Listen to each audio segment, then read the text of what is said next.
Football Leaks reveals an incredible clause in Neymar's contract. Danny Welbeck's career suffers another setback. The Superclásico of all Superclásicos promises to kick off this weekend. We've got all of today's transfer news and, of course, we've got Friday feels. That and more coming up in the next few minutes as I'm your host, Matt Froelich. You are the One Footballers and this is the Daily News. First off, and this piece of news comes with a trigger warning, because if you get really annoyed with the amount of money that footballers are making, this is certain to piss you off even more.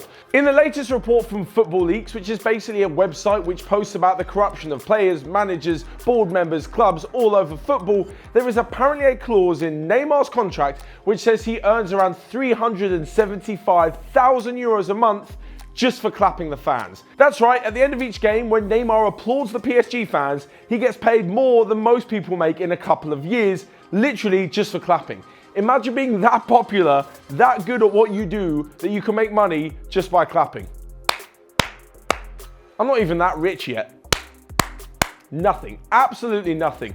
What a world we live in. And if you thought that's ridiculous, well, there's loads of other nonsense that's being leaked by football leagues. And guess what? There apparently is a huge European Super League that's also going to be formed in the next few years. But for more information on that, you can check out our video later on today, where I'll be explaining all the goings on in the European Super League, like who's involved, who's invited, and just how it's going to work. But moving on from that crazy amount of money into a rather serious injury for Danny Welbeck. Last night, during Arsenal's 0-0 draw with Sporting Lisbon, the England forward fell awkwardly and landed on his ankle at such a ridiculous angle. Those of you who have seen the photo, it almost looks impossible how he's managed to do it. This was the only dampener on an otherwise good night for Arsenal, as although they didn't manage to find a winner against Sporting Lisbon, they did seal qualification to the next round of the Europa League. It's in this round of 32 and on that they may end up facing North London rival Spurs, who, despite beating PSV on Tuesday night, face an uphill struggle to qualify for the next leg of the Champions League. And talking of massive rivalries in continental football, how about the Superclásico in South America between Boca Juniors and River Plate? That derby, also known as the Superclásico or the Buenos Aires derby, is set to kick off this weekend for the very first time in the final of the Copa Libertadores. That is South America's version of the Champions League, and to be honest, things get a little bit crazy. So much so that away fans have been banned from travelling to the first leg and the second leg.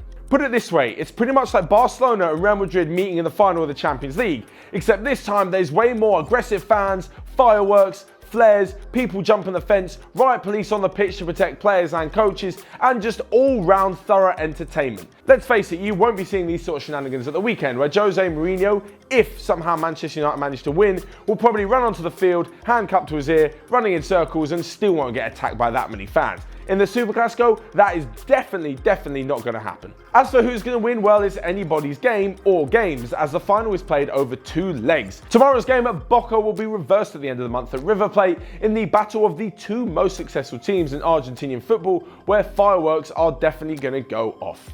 And next we come on to our daily transfer news, where it looks to be bad news for Tottenham, as some of their old guard are apparently planning on leaving. Moussa Dembele's injury sees him out to the new year, and if reports are to be believed, when he comes back in January, he'll already be in talks with the likes of Juventus about signing a pre-contract deal, with his contract running out at the end of the season. The same thing goes for Fernando Llorente, who was signed for Spurs as a backup to Harry Kane, and because of that, hasn't seen many minutes.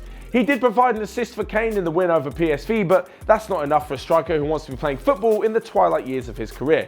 Just like Moussa Dembele, he's free to sign a pre-contract agreement as of January, and apparently he'll be moving back to his former club, Athletic Bilbao. Elsewhere, and Callum Wilson, after his first England call-up, is apparently on the radar of Chelsea.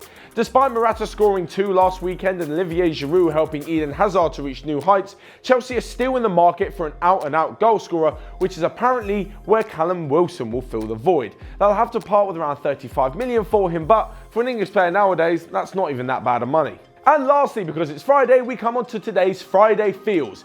This is where I give you a little bit of a gut feeling about what I think is going to happen over the weekend, whether it be a player, a manager, a club, a result, whatever. And it's where I want you guys to get involved too. This weekend, of course, it's the Manchester derby, and to predict an exact scoreline, I'm going to say 4-1 to Manchester City.